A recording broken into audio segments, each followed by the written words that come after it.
आदरणीय अध्यक्ष जी, आज का ये दिवस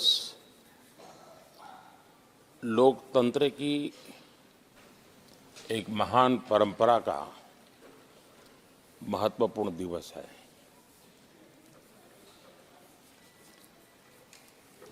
सत्रहवीं लोकसभा ने 5 वर्ष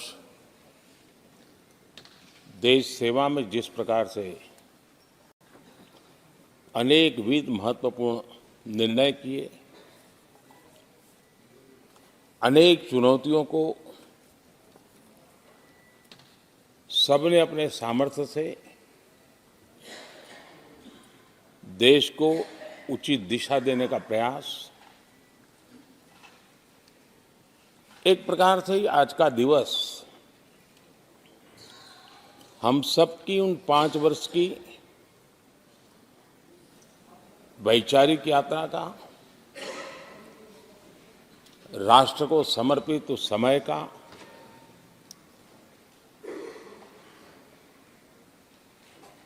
देश को फिर से एक बार अपने संकल्पों को राष्ट्र के चरणों में समर्पित करना ये अवसर है।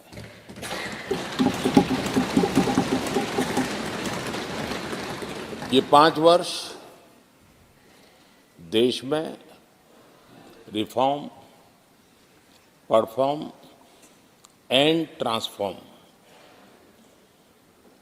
ये बहुत रेयर होता है कि रिफॉर्म भी हो, परफॉर्म भी हो और हम ट्रांसफॉर्म होता अपनी आंखों के सामने देख पाते हो, एक नया विश्वास भरता हो। ये अपने आप में 17वीं लोकसभा से आज देश अनुभव कर रहा है और मुझे पक्का विश्वास है कि देश 17वीं लोकसभा को जरूर आशीर्वाद देता रहेगा।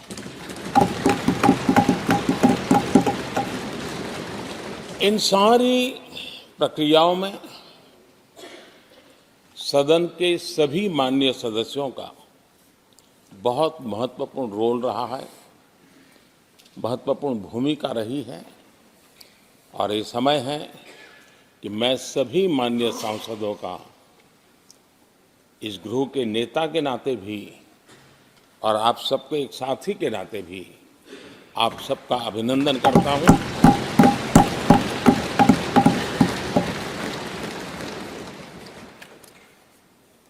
विशेष रूप से आदरणीय अध्यक्ष जी, मैं आपके प्रति भी हृदय से बहुत बहुत आभार व्यक्त करता हूं।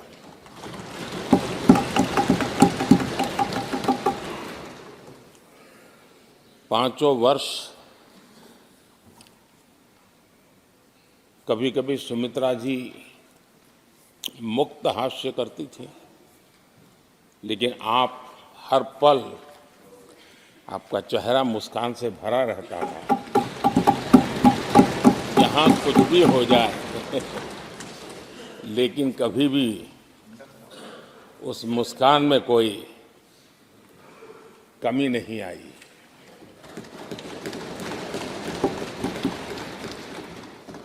अनेकविध परिस्थितियों में आपने बहुत ही संतुलित भाव से और सच्चे अर्थ में निष्पक्ष भाव से इस सदन का मार्गदर्शन किया, सदन का नेतृत्व किया।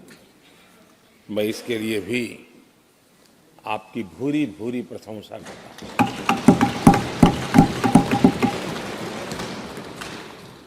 आक्रोश के पल भी आए, आरोप के भी पल आए, लेकिन आपने पूरे धैर्य के साथ इन सभी स्थितियों को संभालते हुए और एक सूझबूझ के साथ आपने सदन को चलाया, हम सबका मार्गदर्शन किया। इसके लिए भी मैं आपका आभारी हूं। आदरणीय सभापति जी, इस 5 वर्ष में इस सदी का सबसे बड़ा संकट पूरी मानव जात ने झेला।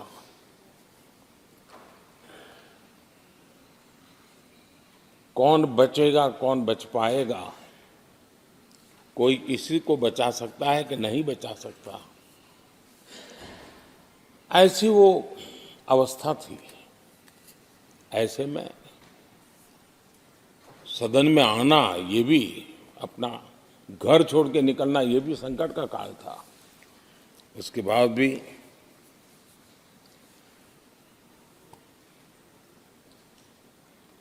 जो भी नई व्यवस्थाएं करनी पड़ी, आपने उसको किया। देश के काम को रुकने नहीं दिया। सदन की गरिमा भी बनी रहे और देश के आवश्यक कामों को जो गति देनी चाहिए, वो गति भी बनी रहे। और उस काम में सदन की जो भूमिका है, वो रत्ती भर भी पीछे न रहे। इसको आपने बड़ी कुशलता के साथ संभाला और दुनिया के लिए एक उदाहरण के रूप में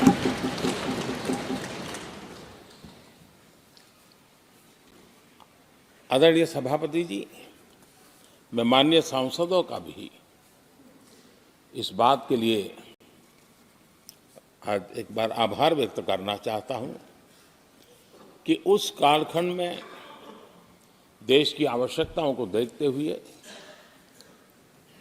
सांसद निधि छोड़ने का प्रस्ताव माननीय सांसदों के सामने रखा और एक पल के विलंब के बिना सभी माननीय सांसदों ने सांसद निधि से मुक्त।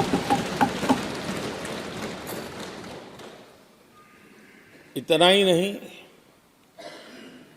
एक देशवासियों को पॉजिटिव मैसेज देने के लिए अपने आचरण से समाज को एक विश्वास देने के लिए सांसदों ने अपनी सैलरी में से 30% कटौती का निर्णय सबने खुद ने किया, ताकि देश को भी विश्वास हुआ कि ये सबसे पहले छोड़ने वाले लोग हैं। और आदरणीय सभापति जी, हम सभी सांसद बिना कारण साल में 2 बार हिंदुस्तान के मीडिया के किसी न किसी कोने में गाली खाते रहते थे कि ये सांसदों को इतना मिलता है और कैंटीन में इतने में खाते हैं, बाहर इतने में मिलता है, कैंटीन में इतने में मिलता है, बाहर यानी पता नहीं बाहर नोट लिए जाते थे। आपने निर्णय किया सबके लिए समान रेट होंगे कैंटीन में, और सांसदों ने कभी भी विरोध नहीं किया, शिकायत भी नहीं की। और सभी सांसदों की बिना कारण इतनी फजेत करने वाले लोग मजे लेते थे, उससे हम सबको आपने बचा लिया। इसके लिए भी मैं आपका आभार व्यक्त करता हूं। आदरणीय सभापति जी, ये बात सही है कि हमारे कई लोकसभा के, चाहे 17वीं हो, 16वीं हो, 15वीं हो, संसद का नया भवन होना चाहिए, इसकी चर्चा सबने की, सामूहिक रूप से की, एक स्वर से की, लेकिन निर्णय नहीं होता था। ये आपका नेतृत्व है जिसने निर्णय किया, चीजों को आगे बढ़ाया, सरकार के साथ अनेक मीटिंगें की, और उसी का परिणाम है कि आज देश को ये नया संसद भवन प्राप्त हुआ है। आदरणीय सभापति जी, एक संसद के नए भवन में एक विरासत का अंश और जो आजादी की पहली पल थी, उसको जीवंत रखने का हमेशा हमेशा हमारे मार्गदर्शक रूप में ये सेंगोल को यहाँ स्थापित करने का काम, और अब प्रतिवर्ष उसको सेरेमोनियल इवेंट के रूप में उसको हिस्सा बनाने का एक बहुत बड़ा काम आपके नेतृत्व में हुआ है, जो भारत की आने वाली पीढ़ियों को हमेशा हमेशा हमें आज़ादी के उस प्रथम पल के साथ जोड़ के रखेगा, और आज़ादी की वो पल क्यों थी हमें वो याद रहेगा, तो देश को आगे ले जाने की वो प्रेरणा भी बनी रहेगी। उस पवित्र काम को आपने किया है। आदरणीय सभापति जी, ये भी सही है कि इस कालखंड में G20 की अध्यक्षता का भारत को मिली। भारत को बहुत सम्मान मिला। देश के हर राज्य ने अपने अपने तरीके से विश्व के सामने भारत का सामर्थ्य और अपने राज्य की पहचान बखूबी प्रस्तुत की, जिसका प्रभाव आज भी विश्व के मन पर है।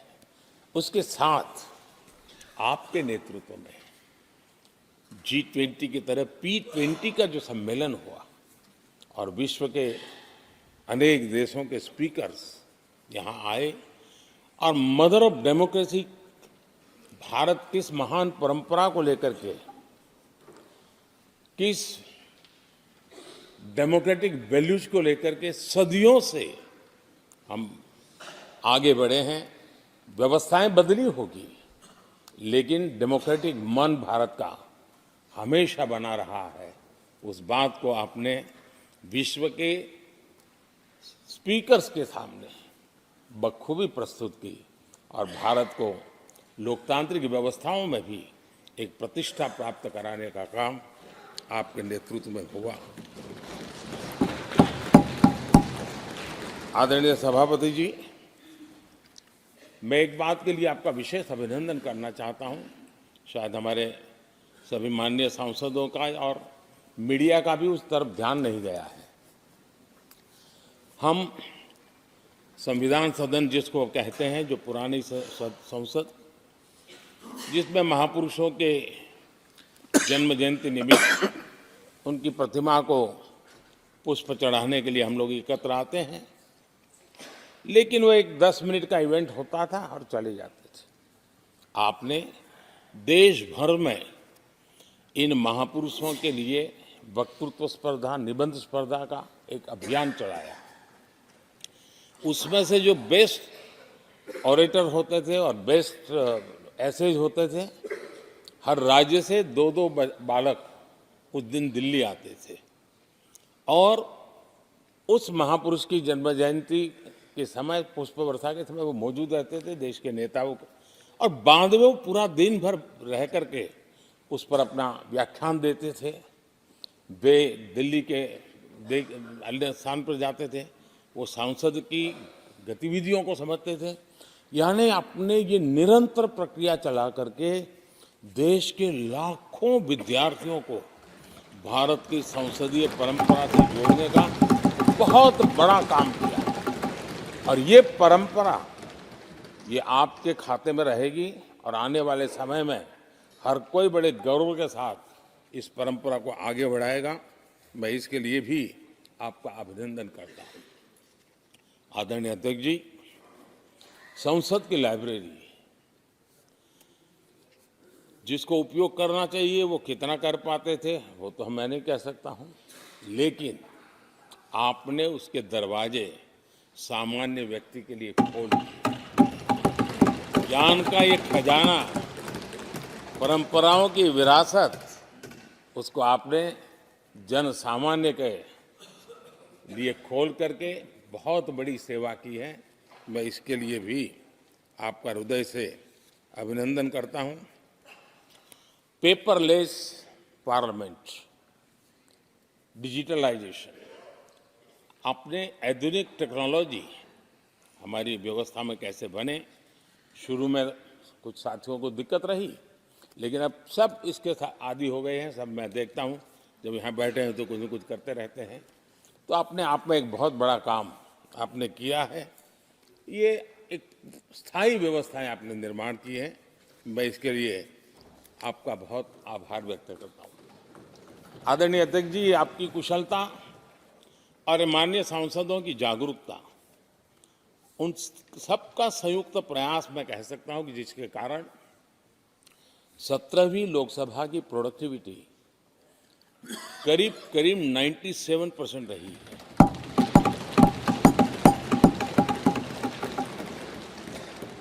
97% प्रोडक्टिविटी अपने आप में प्रसन्नता का विषय है, लेकिन मुझे विश्वास है कि आज जब 17वीं लोकसभा की हम समाप्ति की तरफ बढ़ रहे हैं, तब एक संकल्प लेकर के 18वीं लोकसभा प्रारंभ होगी कि हम हमेशा 100% से ज़्यादा प्रोडक्टिव वाली हमारी कार्यवाही करेंगे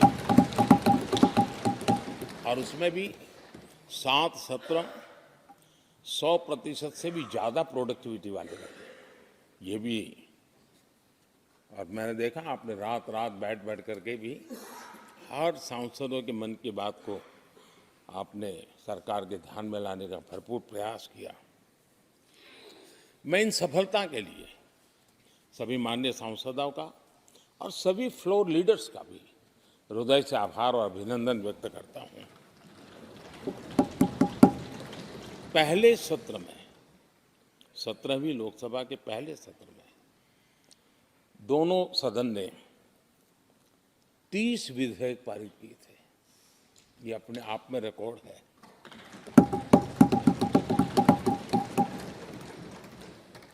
और एक नए नए बेंचमार्क 17वीं लोकसभा ने बनाए हैं। आदरणीय अध्यक्ष जी, आजादी के 75 वर्ष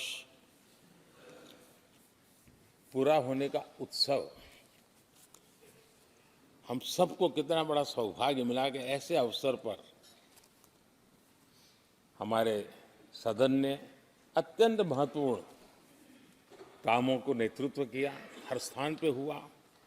शायद ही कोई सांसद ऐसा होगा कि जिसने आज़ादी के 75 वर्ष को लोकोत्सव बनाने में अपने अपने क्षेत्र में भूमिका अदा न की हो।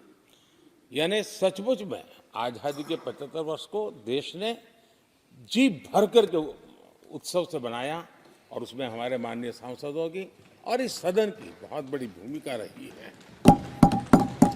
हमारे संविधान लागू होने के 75 वर्ष, ये भी अवसर इसी समय इसी सदन को मिला है, इसी सभी माननीय सांसदों को मिला है। और संविधान की जो भी जिम्मेवारियां उसकी शुरुआत यहाँ से होती है और उनके साथ ये जुड़ना, ये अपने आप में बहुत बड़ी प्रेरक है। आदरणीय अध्यक्ष जी, इस कार्यकाल में बहुत ही रिफॉर्म्स हुए हैं और गेम चेंजर है। 21वीं सदी के भारत की मजबूत नींव उन सारी बातों में नजर आती है। एक बड़े बदलाव की तरफ तेज गति से देश आगे बढ़ा है और इसमें भी सदन के सभी साथियों ने बहुत ही उत्तम मार्गदर्शन किया है, अपनी हिस्सेदारी जताई है और देश, हम संतोष से कह सकते हैं कि हमारी अनेक पीढ़ियां जिन बातों का इंतजार करती थी, ऐसी बहुत से काम इस 17वीं लोकसभा के माध्यम से पूरे हुए। पीढ़ियों का इंतजार खत्म हुआ। अनेक पीढ़ियों ने एक संविधान, इसके लिए सपना देखा था, लेकिन हर पल उस संविधान में एक दरार दिखाई देती थी, एक खाई नजर आती थी, एक रुकावट चुभती थी। लेकिन इसी सदन ने धारा 360 आर्टिकल 370 हटा करके संविधान के पूर्ण रूप को, उसके पूर्ण प्रकाश के साथ उसका प्रकटीकरण हुआ। और मैं मानता हूं, जब संविधान के 75 वर्ष हुए हैं, जिन जिन महापुरुषों ने संविधान को बनाया है, उनकी आत्मा जहां भी होगी जरूर हमें आशीर्वाद देते होंगे, ये काम हमने पूरा किया।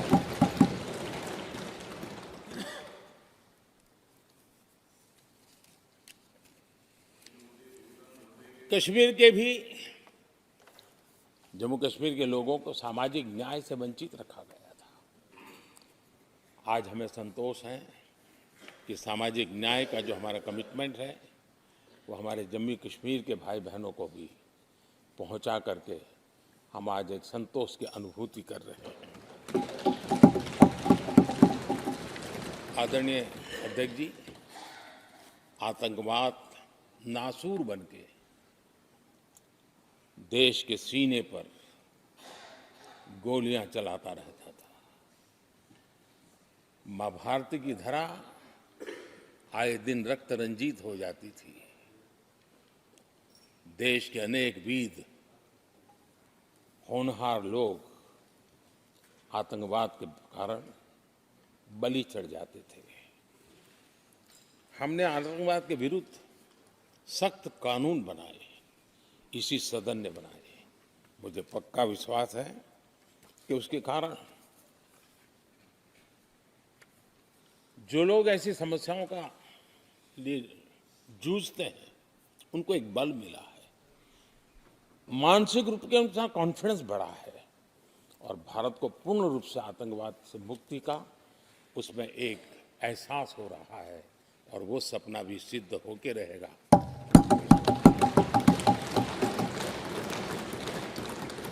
हम 75 साल तक अंग्रेजों की दी हुई दंड संहिता में जीते रहे। हम गर्व से कहेंगे देश को, नई पीढ़ी को कहेंगे, आप अपने पोते पोती को कह सकेंगे गर्व से कि देश 75 साल भले दंड संहिता में जिया, लेकिन अब आने वाली पीढ़ी न्याय संहिता में जिएगी और यही सच्चा लोकतंत्र है। आदरणीय अध्यक्ष जी, मैं आपका एक बात के लिए और अभिनंदन करना चाहूंगा कि नया सदन, इसकी भव्यता वगैरह तो है ही, लेकिन उसका प्रारंभ एक ऐसे काम से हुआ है जो भारत की मूलभूत मान्यताओं को बल देता है और वो नारी शक्ति वंदन अधिनियम। जब भी इस नए सदन की चर्चा होगी तो नारी शक्ति वंदन अधिनियम इसका जिक्र होकर के, यानी एक, और भले ही वो छोटा सत्र था लेकिन दूरगामी निर्णय करने वाला सत्र था। इस नए सदन की पवित्रता का एहसास उसी पल शुरू हो गया था जो हम लोगों को एक नई शक्ति देने वाला है और उसी का परिणाम है कि आने वाले समय में जब बहुत बड़ी मात्रा में यहाँ हमारी माताएं बहनें बैठी होगी, देश गौरव की अनुभूति होगी।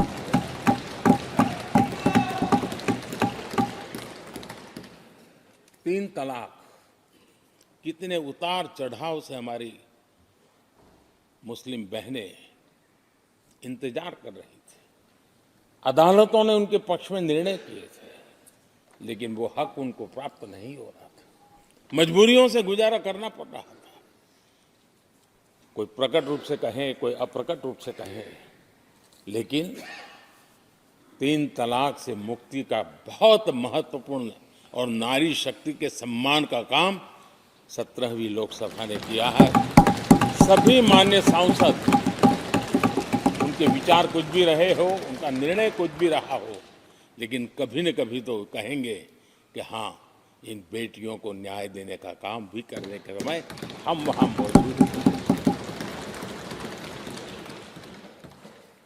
पीढ़ियों से होता यह न्याय हमने पूरा किया है और वो बहनें हमें आशीर्वाद दे रही है।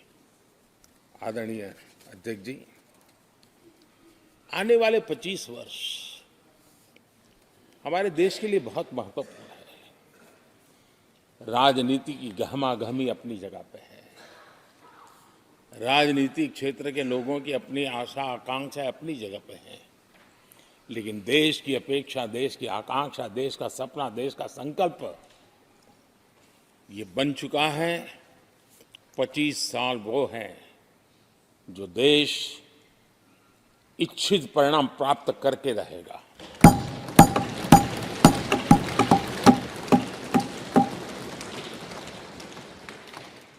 1930 में जब महात्मा गांधी जी ने दांडी की यात्रा की थी, नमक का सत्याग्रह था।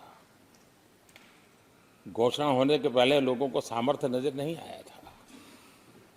चाहे स्वदेशी आंदोलन हो, चाहे सत्याग्रह की परंपरा हो, चाहे नमक का सत्याग्रह हो, उस समय तो घटनाएं छोटी लगती थी, लेकिन 1947 वो 25 साल का कालखंड, उसने देश के अंदर वो जज्बा पैदा कर दिया था। हर व्यक्ति के दिल में वो जज्बा पैदा कर दिया था कि अब तो आज़ाद होकर रहना है। मैं आज देख रहा हूं कि देश में वो जज्बा पैदा हुआ है। हर गली मोहल्ले में हर बच्चे के मुंह से निकला है कि 25 साल में हम विकसित भारत बना के रहेंगे। इसलिए ये 25 साल मेरी देश की युवा शक्ति के अत्यंत महत्वपूर्ण कालखंड है, और हम में से कोई ऐसा नहीं होगा जो नहीं चाहता होगा कि 25 साल में देश विकसित भारत न बने। हर किसी का सपना है।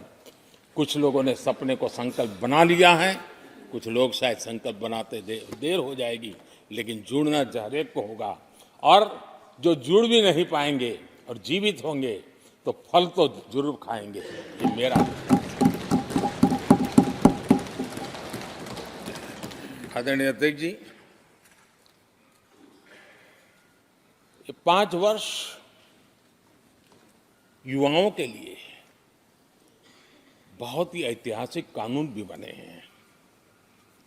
व्यवस्था में पारदर्शिता लाकर युवाओं को नए मौके दिए गए हैं। पेपर लीक जैसी समस्या जो हमारे युवाओं को चिंतित करती थी, हमने बहुत ही कठोर कानून बनाया है ताकि उनके मन में जो सवाल या निशान था और उनको व्यवस्था के प्रति उनका गुस्सा था, उसको एड्रेस करने का सभी माननीय सांसदों ने देश के युवाओं के मन के भाव को समझ करके बहुत ही महत्वपूर्ण निर्णय किया है। आदरणीय अध्यक्ष जी, ये बात सही है कि कोई भी मानव जात अनुसंधान के बिना आगे नहीं बढ़ सकती है। उसको नित्य परिवर्तन के लिए अनुसंधान अनिवार्य होते हैं, और मानव जात का लाखों साल का इतिहास गवाह है कि हर काल में अनुसंधान होते रहे हैं, जीवन बढ़ता चला गया है, जीवन का विस्तार होता गया है। इस सदन ने विधिवत रूप से कानूनी व्यवस्था खड़ी करके अनुसंधान को प्रोत्साहन देने का बहुत बड़ा काम किया है। नेशनल रिसर्च फाउंडेशन, ये कानून आमतौर पर रोजमर्रा की राजनीति की चर्चा का विषय बन नहीं पाता, लेकिन इसके परिणाम बहुत दूरगामी होने वाले हैं, और इतना बड़ा महत्वपूर्ण काम ये 17वीं लोकसभा ने किया है। मुझे पक्का विश्वास है देश की युवा शक्ति में इस व्यवस्था के कारण दुनिया का रिसर्च और का एक हब हमारा देश बन सकता है। हमारे देश की युवा के टैलेंट ऐसी है, आज भी दुनिया की बहुत कंपनियां ऐसी हैं जिनके इनोवेशन के काम आज भी भारत में हो रहे हैं, लेकिन एक बहुत बड़ा हब बनेगा, यह मेरा पूरा विश्वास है। आदरणीय अध्यक्ष जी, 21वीं सदी में हमारी बेसिक नीड्स पूरी तरह बदल रही है। कल तक जिसका कोई मूल्य नहीं था, कोई ध्यान नहीं था, वो आने वाले में बहुत अमूल्य बन चुका है। जैसे डेटा, पूरी दुनिया में चर्चा है डेटा का सामर्थ्य क्या होता है। हमने डेटा प्रोटेक्शन बिल ला करके पूरी भावी पीढ़ी को सुरक्षित कर दिया है। पूरी भावी को एक नया शस्त्र हमने उसके हाथ में दिया है, जिसके आधार पर वो अपने भविष्य को बनाने के लिए इसका सही इस्तेमाल भी करेंगे। और digital personal data protection act, ये हमारी 21वीं सदी की पीढ़ी को और दुनिया के लोगों को भी भारत के इस एक्ट के प्रति रुचि बनी हुई है। दुनिया के देश उसका अध्ययन करते हैं, अपना नई नई व्यवस्था अनुकूल करने के लिए प्रयास कर रहे हैं। और डाटा का उपयोग कैसे हो, उसकी भी उसमें गाइडलाइंस है।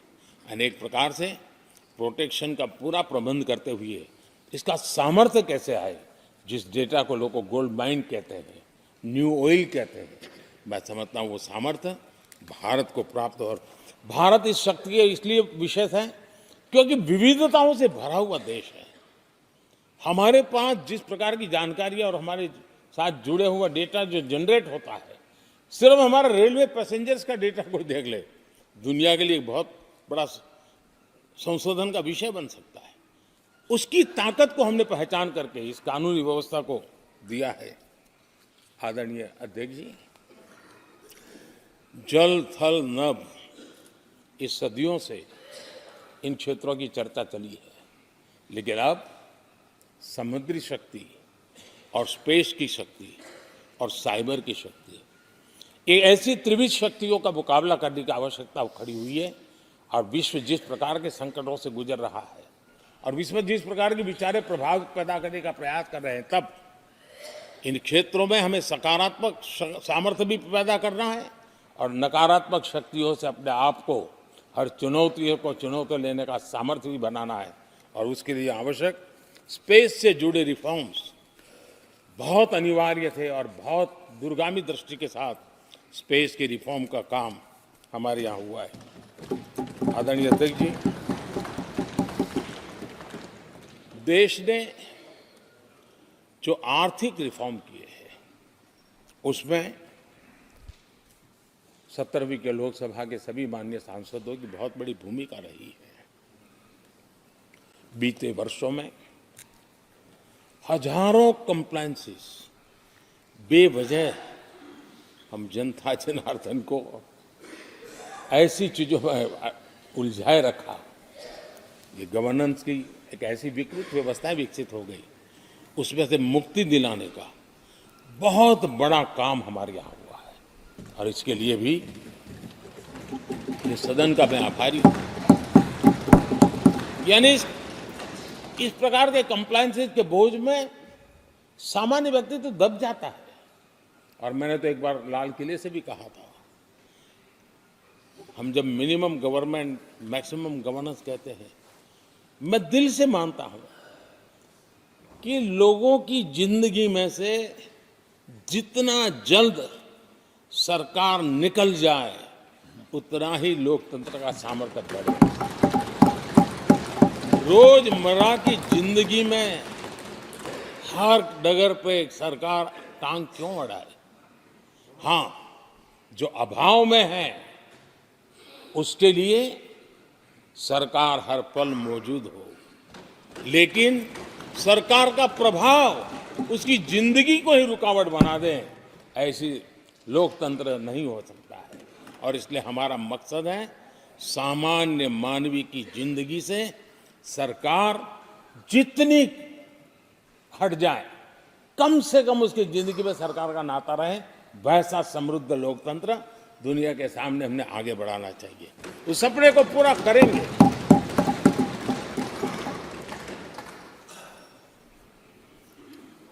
आदरणीय अध्यक्ष जी, companies act, limited liability partnership act, 60 से अधिक गैर जरूरी कानूनों को हमने हटाया है।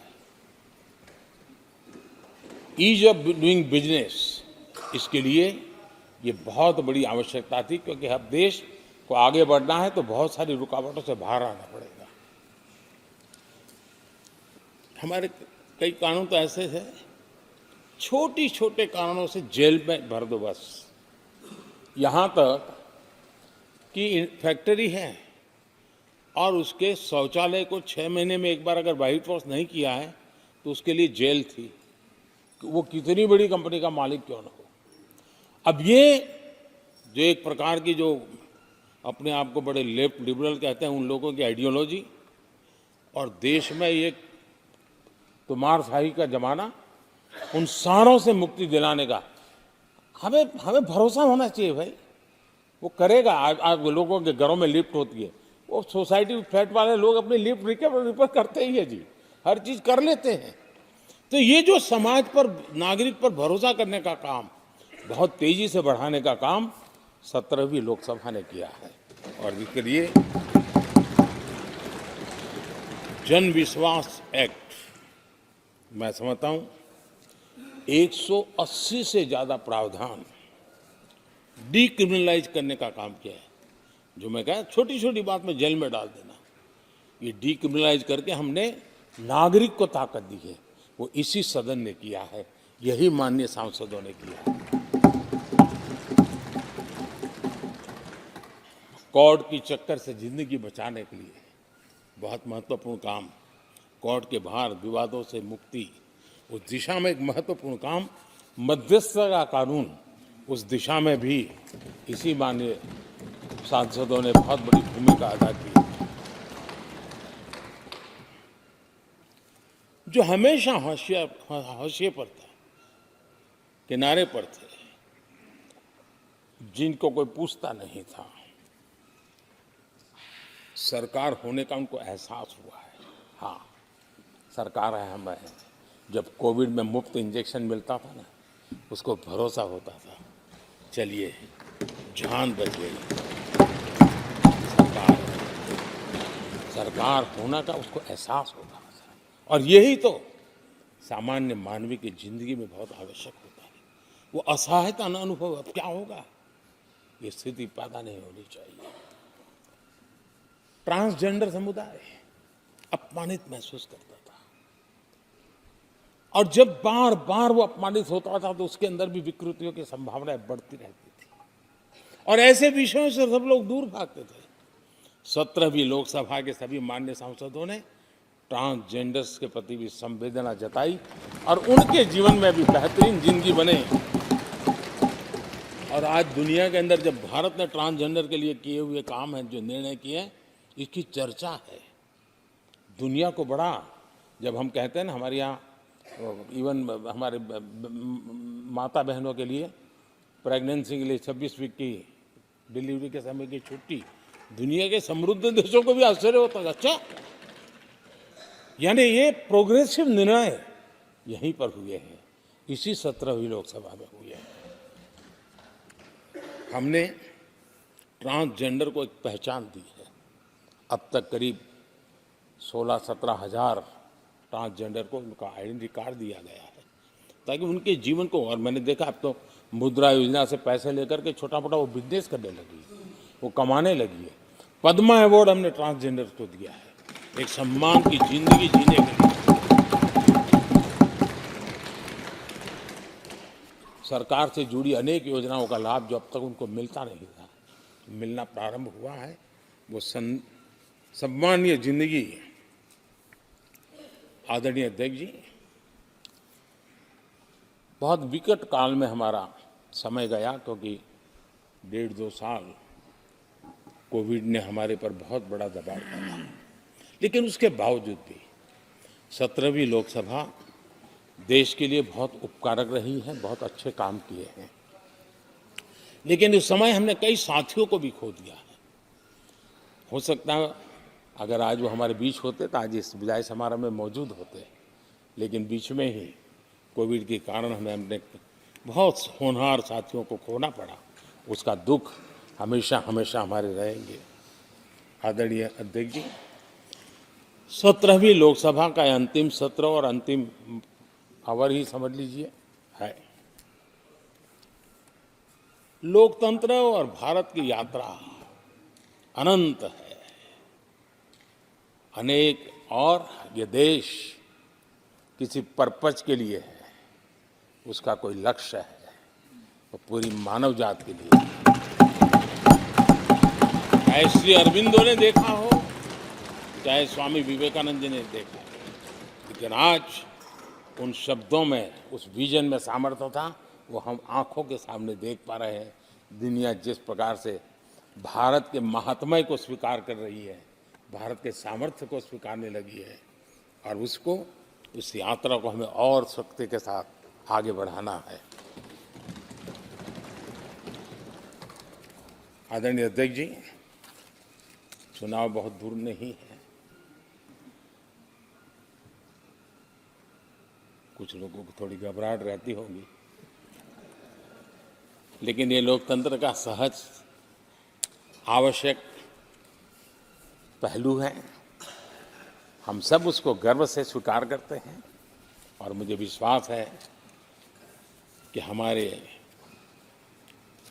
चुनाव भी देश की शान बढ़ाने वाले, लोकतंत्र की हमारी जो परंपरा है पूरे विश्व को अचंभित करने वाले अवश्य रहेंगे, ये मेरा पक्का विश्वास है।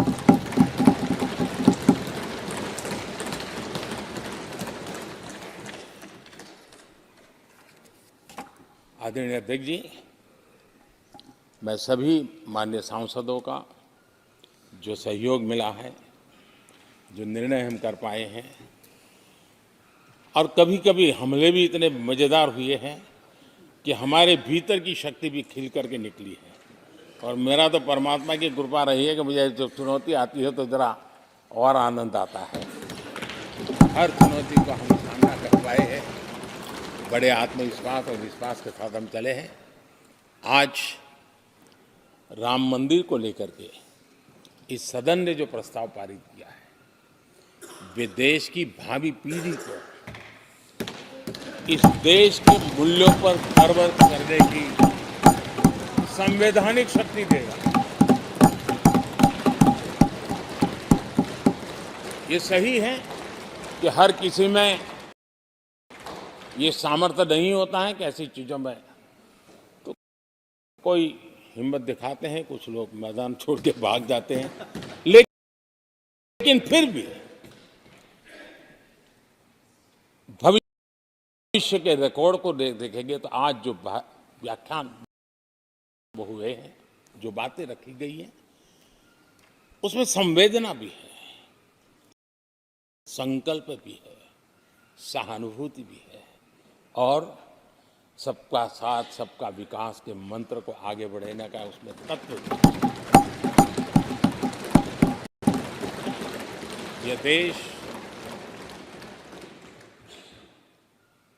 बुरे दिन कितने ही क्यों न गए हो, हम भावी पीढ़ी के लिए कुछ न कुछ अच्छा करते रहेंगे।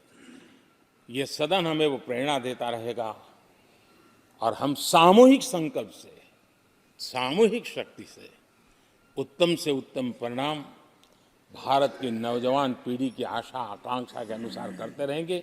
इसी विश्वास के साथ फिर एक बार आपका आभार प्रकट करता हूँ, सभी माननीय सांसदों का आभार प्रकट करता हूँ। बहुत बहुत धन्यवाद।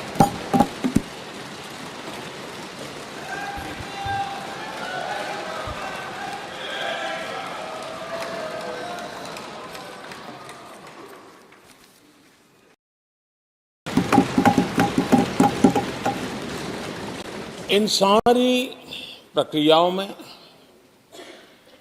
सदन के सभी माननीय सदस्यों का बहुत महत्वपूर्ण रोल रहा है, महत्वपूर्ण भूमिका रही है और ये समय है कि मैं सभी माननीय सांसदों का इस गृह के नेता के नाते भी और आप सबके एक साथी के नाते भी आप सबका अभिनंदन करता हूं।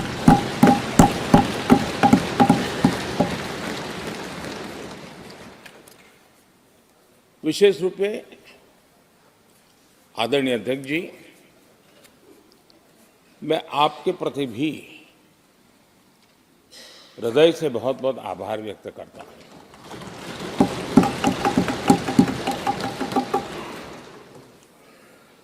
पांचों वर्ष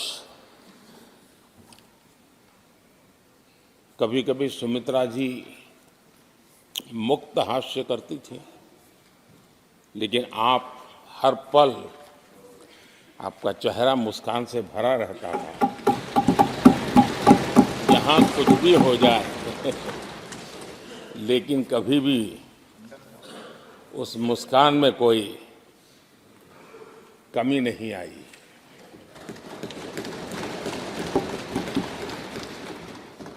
अनेकविध परिस्थितियों में आपने बहुत ही संतुलित भाव से और सच्चे अर्थ में निष्पक्ष भाव से इस सदन का मार्गदर्शन किया, सदन का नेतृत्व किया। मैं इसके लिए भी आपकी भूरी भूरी प्रशंसा करता हूं।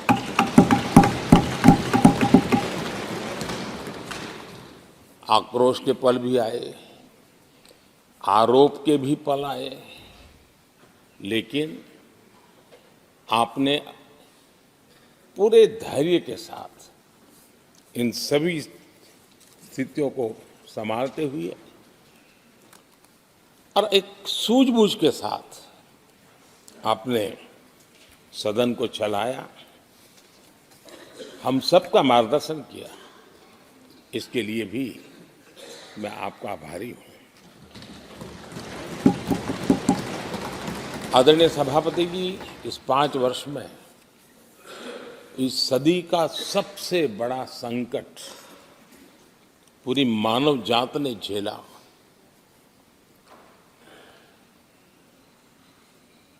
कौन बचेगा, कौन बच पाएगा, कोई किसी को बचा सकता है कि नहीं बचा सकता,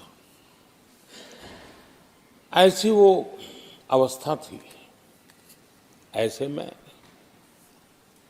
सदन में आना, ये भी अपना घर छोड़ के निकलना, ये भी संकट का काल था। इसके बाद भी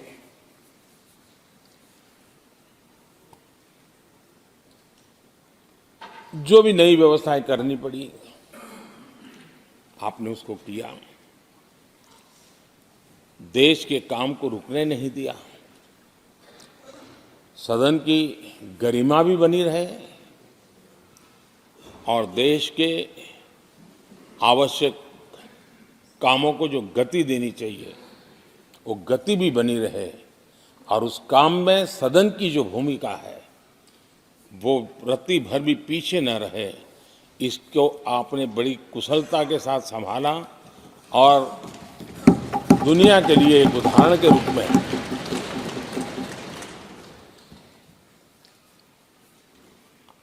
आदरणीय सभापति जी, मैं माननीय सांसदों का भी इस बात के लिए आज एक बार आभार व्यक्त करना चाहता हूं कि उस कालखंड में देश की आवश्यकताओं को देखते हुए सांसद निधि छोड़ने का प्रस्ताव माननीय सांसदों के सामने रखा और एक पल के विलंब के बिना सभी माननीय सांसदों ने सांसद निधि से मुक्त,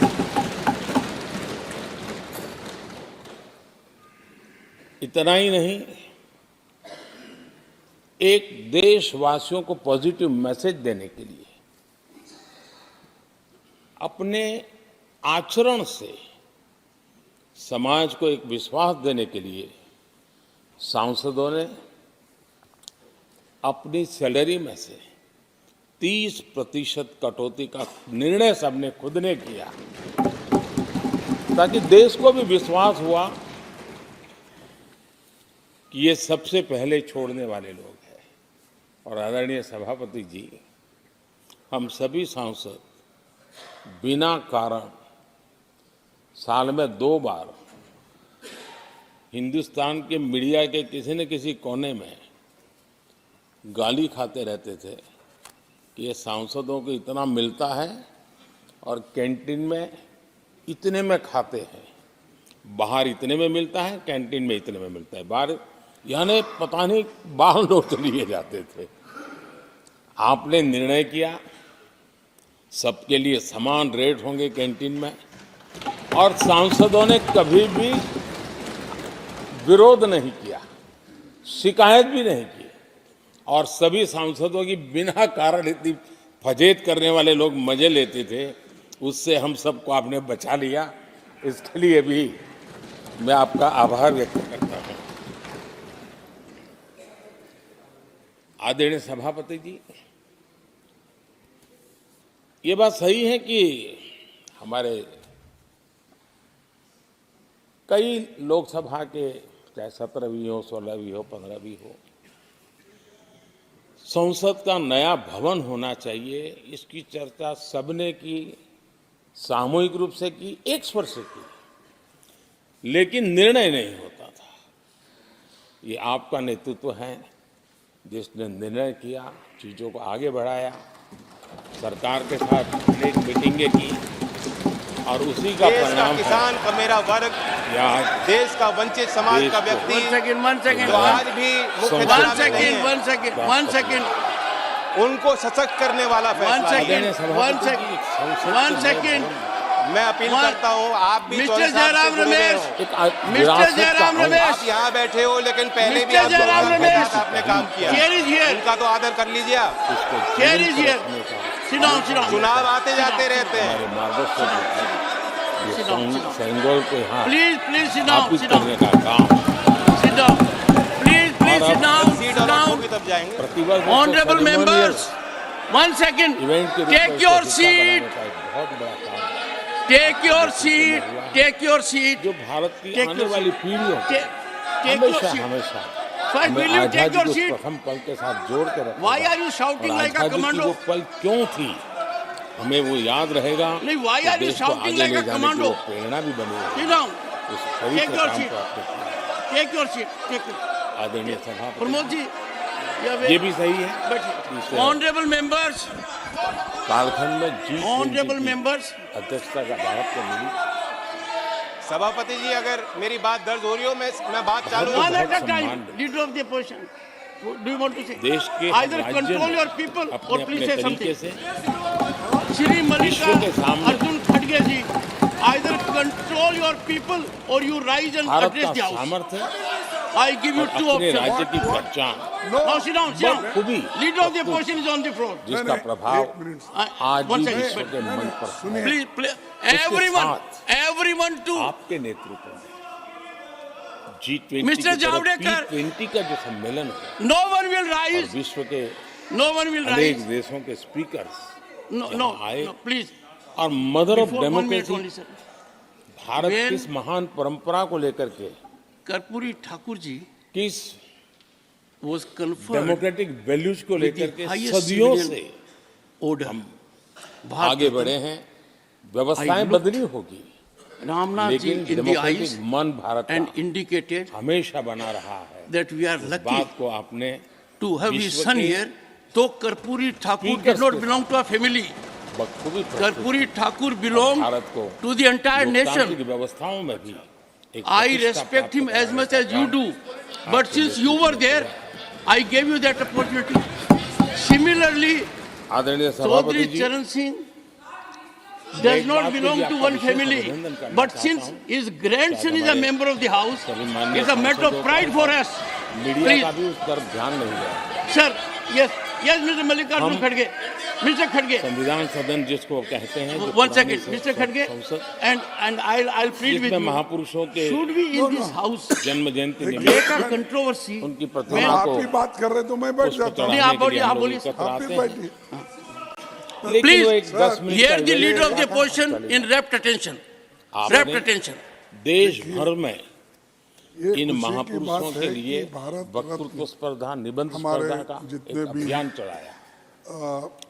उसमें लीडर्स से जो थे, बेस्ट सामाजिक ऑरेटर होते थे कार्यकर्ता और थे, बेस्ट और ऐसे होते जिसने थे, ग्रीन रेवोल्यूशन और लाया, राज्य से दो दो और जो बालक फार्मर्स उस के दिन बहुत दिल्ली आते लीडर, थे बड़े लीडर थे, और और उस पॉलिटिकल महापुरुष की लीडर्स जन्म भी थे। जयंती के समय पुष्प नरसिंह वर्षा राव में वो मौजूद जिन्होंने रहते थे, देश के नेताओं प्रगति लाई, और बाद में वो भी है पूरा दिन इसमें। भर रह उसके करके बाद उस पर अपना सारे व्याख्यान नेताओं देते को थे। जो भारत रत्न वे दिल्ली के दिया गया है, अन्य स्थान उसके पर जाते बारे थे। में वो सांसद की कोई वाद गतिविधियों को विवाद समझते थे। नहीं है। यानी हम आपने ये सबको निरंतर प्रक्रिया सैल्यूट चला करते हैं। करके लेकिन देश के लाखों सैल्यूट विद्यार्थियों को भारत की लेकिन संसदीय कोई परंपरा से एक जोड़ने का बहुत बड़ा काम मुद्दा जब आप और ये उठाते, परंपरा चर्चा करते, ये आपके खाते हमको में रहेगी हमेशा आप और आने पूछते वाले हैं समय में किस रूल में, रूल हर कोई बताओ, बड़े रूल गौरव के बताओ। साथ इस परंपरा को आगे तो मैं बढ़ाएगा। भी यही मैं पूछना इसके चाहता लिए हूँ, भी आपका किस रूल में आपने उनको आदरणीय बोलने अध्यक्ष जी, के लिए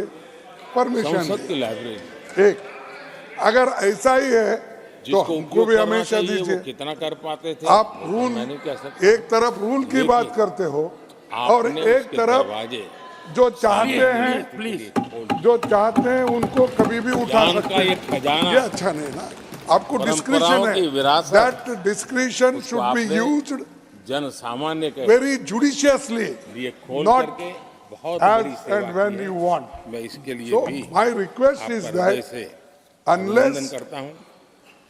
नहीं तो पेपर भारत लेस- रत्न वालों बोलिए, को सर, बोलिए। नहीं सुनिए, नहीं, आपके लोगों ने जब चरण अपने सिंह जी को aggregate भारत रत्न technology देने की चर्चा हो रही हमारी थी, व्यवस्था में कैसे बने, इतना शुरू में कुछ साथियों को आई डोंट दिक्कत वांट टू रही, यूज वर्ड्स, नहीं, लेकिन अब अरे सब नो, के सब ने क्या, अरे मैं तो बोल रहा हूँ, इसीलिए बोल रहा हूँ, इसीलिए मैंने आपको अनुरोध किया। don't make तो आपने politics. एक बहुत बड़ा I आपने told किया है। we salute all the people, those who have worked for this country, irrespective of political parties, irrespective of caste and आदरणीय creed. अध्यक्ष जी, आपकी We कुशलता salute them. लेकिन और the माननीय way सांसदों की जागरूकता here the discussion is going on, सबका संयुक्त neither प्रयास में कह सकता you are हूं कि following the rules, nor you have 17वीं brought Lok Sabha की productivity that agenda for discussion. करीब All could have 97% participated. Discussion on Bharat Ratna giving to the so and so, so and so, so and so 97% people who productivity अपने आप contributed में their प्रसन्नता का विषय। entire लेकिन life for the country. मुझे विश्वास है कि आज जब आपको एजेंडा भी नहीं है, सो मोटो उठा के बात कर रहे हैं. तब That is not fair एक संकल्प and it is लेकर not के good. अपना And if you want to follow, you should follow the rule. 100% से ज्यादा प्रोडक्टिव वाली हमारी कार्यवाही सर कितने खुशी का एक पल है। Leader of the house, let Mister Rupala Singh. 100% से भी ज्यादा प्रोडक्टिविटी। अध्यक्ष महोदय, ये भी ये पॉइंट ऑफ ऑर्डर, मैंने देखा आपने पॉइंट ऑफ रात इंफॉर्मेशन बैठ करके भी ऐसा हमारे गृह सांसदों के मन की में बात संसद को के सभी माननीय सदस्य लोग सरकार के उठाते सामने रहते लाने हैं, का भरपूर प्रयास उस पर आप रूलिंग भी देते हैं, मैं इन सफलता इसका के सभी सदस्य सम्मान भी माननीय करते हैं। सांसदों का अपना और सभी फ्लोर बात लीडर्स माने नहीं माने फिर हृदय भी से आभार और अपने अभिनंदन मन में व्यक्त आता है तो सदस्य लोग उठाते हैं। और आप और अन्य पहले सत्र में चेयरमैन या डिप्टी चेयरमैन लोकसभा इवन के पहले सत्र जब भी चेयर पे होते हैं तो दोनों उठाने सदन देते ने हैं। आज सर सुबह 30 विधेयक पारित किए। चरण सिंह चौधरी जी को आपने रिकॉर्ड भारत रत्न मिलने का घोषणा उनके और एक पोते नए बेंचमार्क जयंत भाई यहाँ उठा रहे थे, पूरे सदन में आदरणीय अध्यक्ष जी उसको थपथपा के बधाई देने के मूड में संसद था। और उन्होंने एक बात सही पूरा बताई होने का कि उत्सव ये सदन का मसला नहीं है, पूरे देश सबको के कितना लोगों बड़ा में, सौभाग्य खास मिला करके है। ग्रामीण क्षेत्र में ये सहानुभूति का मसला है।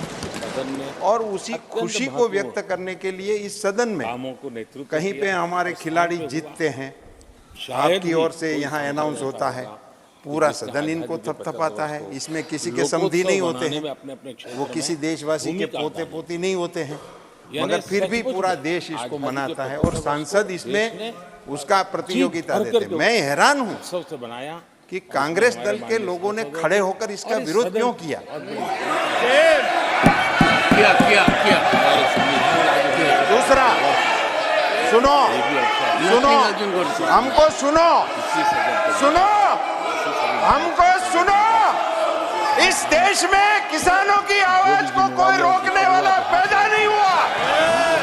इस देश में किसान की आवाज को रोकने वाला कोई पैदा नहीं हुआ, नहीं होगा, होगा भी नहीं। आप आवाज करके किसान की एक प्रशंसा नहीं सुन सकते हो, गेम चेंजर एक किसान की प्रशंसा नहीं सुन सकते हो। सदी के भारत की किसान को भारत रत्न मिला, इसमें कांग्रेस सारी बातों में नजर आए। कांग्रेस के जहन में क्या आग लग गई। एक बड़े बदलाव की तरफ तेज गति से देश आगे। ऐसे नहीं होता सर, मुझे बताना है, ये कांग्रेस की बात है, लीडर ऑपोजिशन, आप लीडर ऑपोजिशन, आपने जब भी खड़े होते हैं आप हमको ये हिदायत देते हैं कि लीडर ऑपोजिशन बोल रहे हैं, आप सब इनको सुनिए। ऐसा आपके मुंह से मैंने 100 बार सुना कि लीडर ऑपोजिशन बोल रहे हैं, आप कृपया इनको सुनिए। ये आपके रूलिंग है, वो आपको ऐसा बता रहे हैं लीडर ऑपोजिशन कि आप मनचाहे निर्णय ले रहे हैं। ये लीडर ऑपोजिशन का ऑर्डर होता है, कहने का ऑर्डर होता है। आपके चेयरमैनशिप को सीधा ही चैलेंज करना कि आप डिस्क्रिप्शनरी कर रहे हैं, आप हमको मौका नहीं दे रहे हैं, और वो भी ऐसे मौके पर जब किसी किसान को भारत रत्न देने का अवार्ड भारत के प्रधानमंत्री नरेंद्र मोदी जी के द्वारा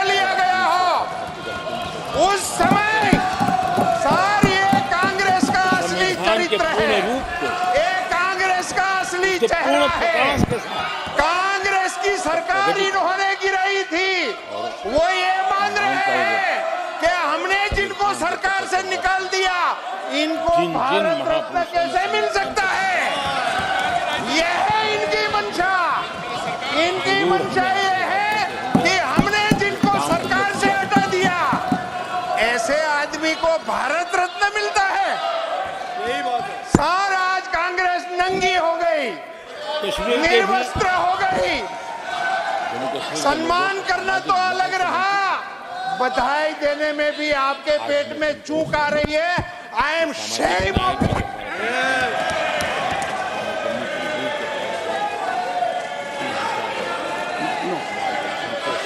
I'll give time, but sir,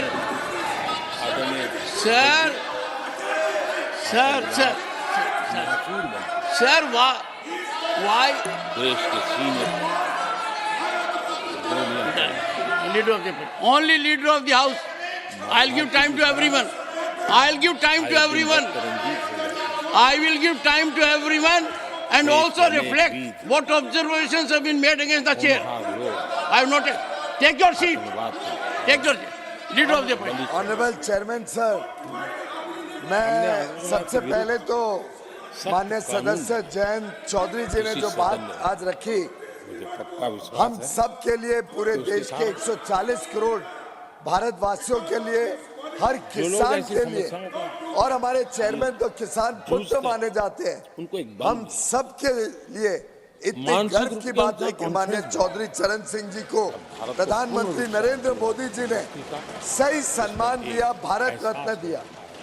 माननीय रूपाला जी ने बात ठीक रखी कि चाहे चौधरी चरण सिंह जी को भारत रत्न देने की बात हो, श्री नरसिम्हा राव जी को भारत रत्न देने की बात हो, डॉक्टर MS स्वामीनाथन को भारत रत्न देने की बात हो, ये तो पूरे देश को उल्लास और गर्व के साथ इसको सेलिब्रेट करना चाहिए।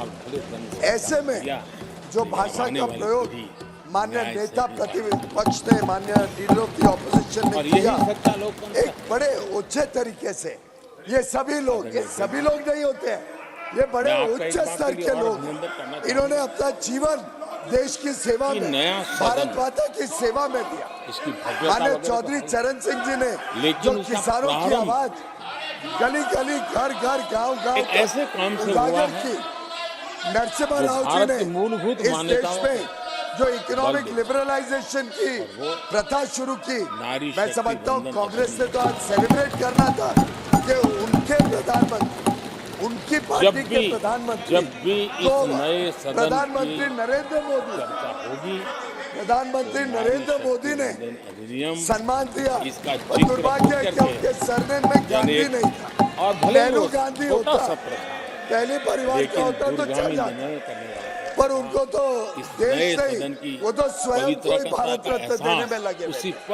लेकिन जिस व्यक्ति ने 5 वर्ष देश के प्रधानमंत्री के नाते, उसके पहले 60 वर्ष देश की सेवा की हो, जिस व्यक्ति को कांग्रेस ने सही सम्मान उनके देहांत के बाद भी नहीं दिया, वो पार्टी क्या समझेगी नरसिम्हा राव जी का योगदान। उन्होंने उनके शव को अपने पार्टी ऑफिस में घुसने नहीं दिया। शायद अदालतों ने उनके पक्ष में निर्णय ताला लगा के शव को फुटपाथ पर छोड़ दिया। ऐसी पार्टी मजबूरियों से गुजारा मैं नहीं समझता हूँ कभी नरसिम्हा राव जी के सम्मान को बचा पाए। डॉक्टर MS स्वामीनाथन ने ग्रीन रेवोल्यूशन के तहत देश को आत्मनिर्भर बनाया। आज पूरा देश उनके गुणगान कर रहा है, लेकिन सभी लोग ये शब्द का मैं सभी मान्य सांसद आलोचना करता हूँ। के विचार कुछ भी रहे हो, निर्णय कुछ भी रहा हो, देश से लेकिन और कभी न इस कभी सदन तो से कहेंगे माफी मांगनी चाहिए।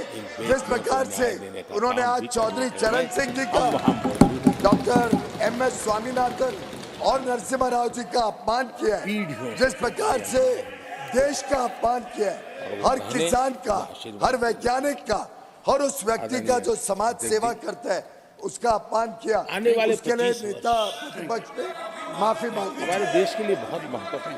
Thank you. राजनीति Thank you. Please. Please, राजनीतिक क्षेत्र के लोगों Jairam, की अपनी something is Asha seriously Akanksha wrong with अपनी you. जगह पे, seriously, लेकिन please देश की take your अपेक्षा, seat. देश की आकांक्षा, देश का सपना, Take देश it. का संकल्प I am giving बन floor. चुका है। They don't want, 25 साल Mr. वो है। Tiwari, they don't want to listen to you. देश Your people don't want to इच्छित listen परिणाम to you. प्राप्त करके रहेगा। They don't want to listen to you. Now, thank you sir. please, I Thank you, would sir. appeal to you, please 1930 observe complete silence. जब Mahatma Gandhi Because जी ने दांडी की यात्रा I am की थी, नमक deeply का सत्याग्रह। hurt. I am deeply pained. घोषणा होने I के will पहले first लोगों को hear सामर्थ्य नजर नहीं Mr. आया। Pramod Tiwari, ठीक है and चाहे don't स्वदेशी forget in the आंदोलन हो, process the चाहे kind of सत्याग्रह की language that परंपरा has हो, been used चाहे against me नमक by का leader of the Satyagraha. opposition. उस समय तो घटनाएं I छोटी have लगती done it more than dozen लेकिन times in this house. I have 1947 yielded to the 25 floor साल का sentiment. कालखंड, ISRO, देश के अंदर वो जज्बा पैदा हुआ। Mr. हर Shakti व्यक्ति Singh के दिल में वो Goyal, if you जज्बा पैदा repeat, करना Ramesh, I जब will तो go to आजाद the होके extreme रहना। step now. मैं I आज will देख go रहा to the हूं extreme step. कि देश में वो जज्बा पैदा हुआ है।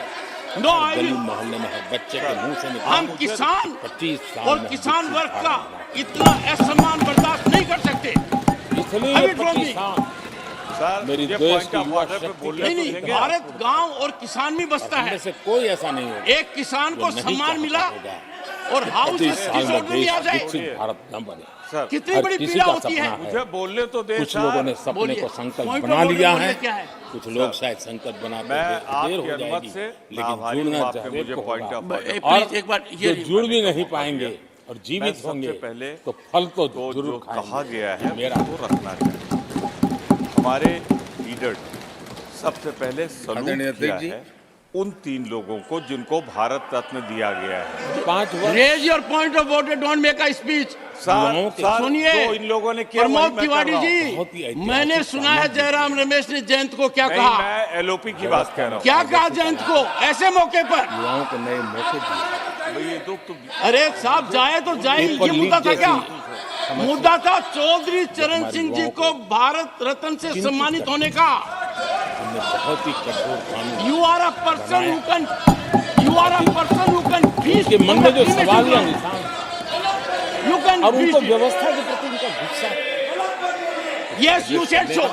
सभी माननीय सांसदों एज ए मैटर ऑफ देश फैक्ट के युवाओं के मन you के do not भाव को deserve to be समझकर part of this house बहुत ही महत्वपूर्ण by निर्णय this किया। misconduct. आपकी बात You are hurting sentiments of millions and millions of farmers. कि कोई भी मानव जाति You have gone to the extreme limit. अनुसंधान के बिना आगे नहीं बढ़ सकता।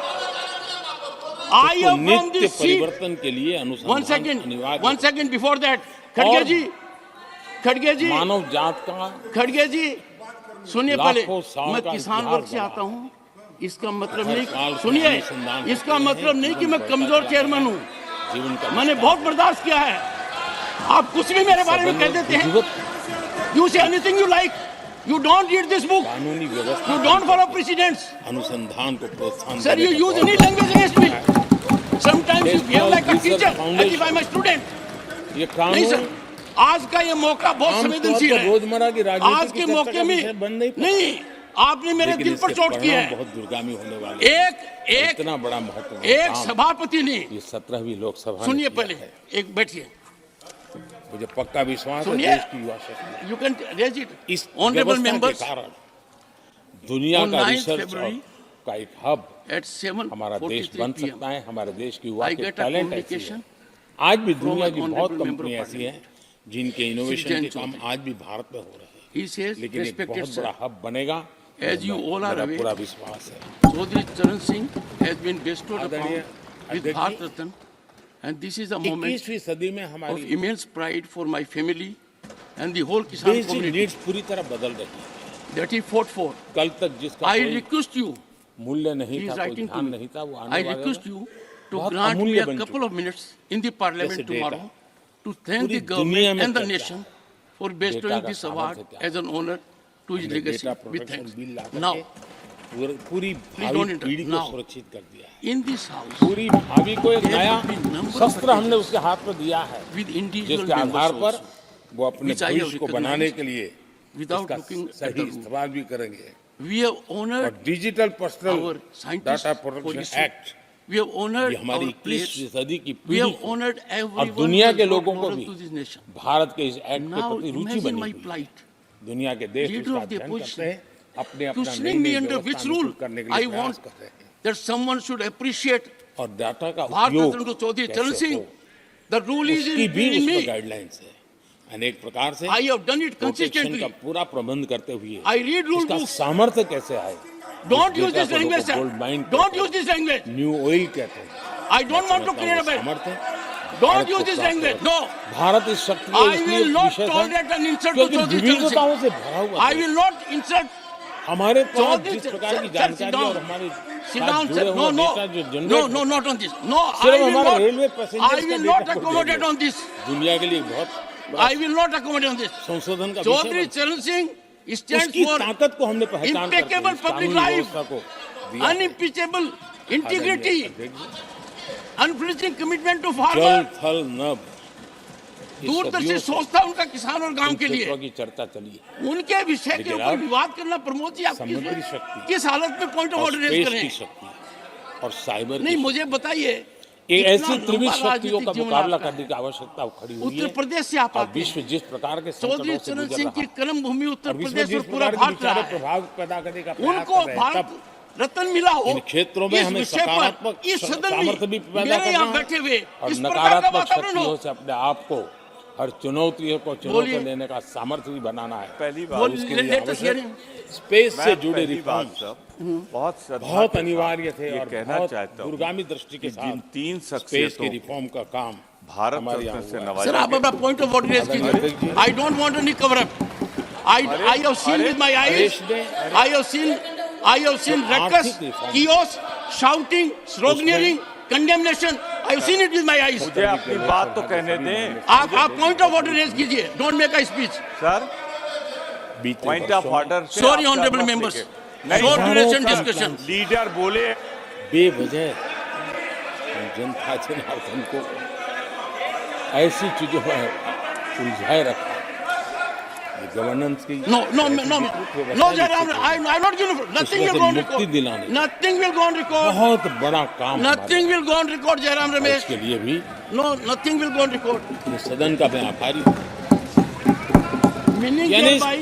Meaning thereby, इस प्रकार के I must compliances read the के बोझ letter, में satisfy Jairam सामान्य Ramesh व्यक्ति तो that दब what जाता I am है। doing is right. और मैंने तो एक बार Where are you लाल किले doing से it? ही कहा, Sir, you learn things now. हम जब I don't have to. I read it because governance कहते हैं I read it because मैं दिल you से मानता virtually insulted Chaudhary Charan Singh. कि लोगों You की insulted जिंदगी his में legacy. से You had no जितना time जल्द for Bharat Ratna Chaudhary Charan Singh. सरकार निकल जाए आज के उतना ही दिन लोग हर तुमसे किसान के आसानी दिल करते पर आप चोट कर रहे हो, रोजमर्रा उसके की दिल को जिंदगी धक्का रहे में हो। हर डगर पे चौधरी सरकार चरण जैसे काम व्यक्तित्व क्यों है? के ऊपर हाँ, इस प्रकार का वातावरण अभाव हाउस में में करना, है, उसके our head लिए should go in shame. सरकार हर पल मौजूद है मैं खुद पीड़ित हूँ, दुखी हूँ। लेकिन सरकार Nothing. का प्रभाव I उसकी give floor जिंदगी को ही to रुकावट Jain बना Chaudhary. They. Please conclude your ऐसी observations. लोकतंत्र Yes, नहीं please. होता। और इसका Nothing. No, हमारा मकसद no. है Pramod ji, please help सामान्य me. मानवीय No. जिंदगी से No, nothing has been gone record except. जितनी Sir, I have taken a stand. हट जाए। Only Jain कम Chaudhary से will कम उसकी complete जिंदगी में after he सरकार का नाता completes. रहे, वैसा समृद्ध Sorry, लोकतंत्र nothing will go on record. दुनिया के सामने हमने Jain आगे बढ़ाना Chaudhary, चाहिए। please. इस सपने को पूरा करेंगे। I have given Pramod ji, nothing will go on record. Pramod ji, it will not go on record. आदरणीय साहब, अध्यक्ष जी, इस सदन की कार्रवाई कंपनीज के एक्ट, दौरान लिमिटेड लायबिलिटी पार्टनरशिप एक्ट, बहुत दुखी हूं। आपने मेरी 60 से अधिक देश की भावनाओं को व्यक्त किया सभापति गैर जी। जरूरी आपने मुझे कानूनों संरक्षण को दिया। हमने हटाया है। बड़ी अचंभा मुझे होती है ईज कि ऑफ हम डूइंग चौधरी चरण सिंह जैसी बिजनेस, शख्सियत इसके को लिए किसी ये बहुत गठजोड़ बड़ी के बनने आवश्यकता और थी, क्योंकि तोड़ने हर देश और को चुनाव आगे लड़ने बढ़ना है और तो जीतने बहुत तक सारी सीमित रुकावटों रखना से चाहते बाहर हैं। आना है। लेफ्ट हमारे राइट कई कानून तो सेंटर ऐसे में हैं, हम बटे रहेंगे छोटी तो छोटे देश कानूनों के जो से असली जेल धरती में भर पुत्र दो थे बस। उनका आदर और यहाँ सम्मान तक हम कैसे रख पाए। कि मैं ये फैक्ट्री मानता है हूं कि देश में जितने महान और नेता आए उसके हैं शौचालय को सबने 6 एक महीने दूसरे में से एक कुछ बार ना अगर कुछ वाइट लिया वॉश है, नहीं सीखा किया है, है तो प्रेरणाएं उसके लिए की। जेल थी। चौधरी चरण वो सिंह कितनी जी बड़ी कंपनी का मालिक था। गांधीयन सिंप्लिसिटी अब ये को अपना असूल एक बना के प्रकार उन्होंने की जीवन जो जिया। अपने महात्मा आप को बड़े गांधी जी लेफ्ट के लिबरल ग्राम कहते हैं, उन स्वराज लोगों को की अपना आइडियोलॉजी उनकी और देश मूल में ये फिलॉसफी का वो हिस्सा और चरित्र का कुमार हिस्सा भाई का रहा। जमाना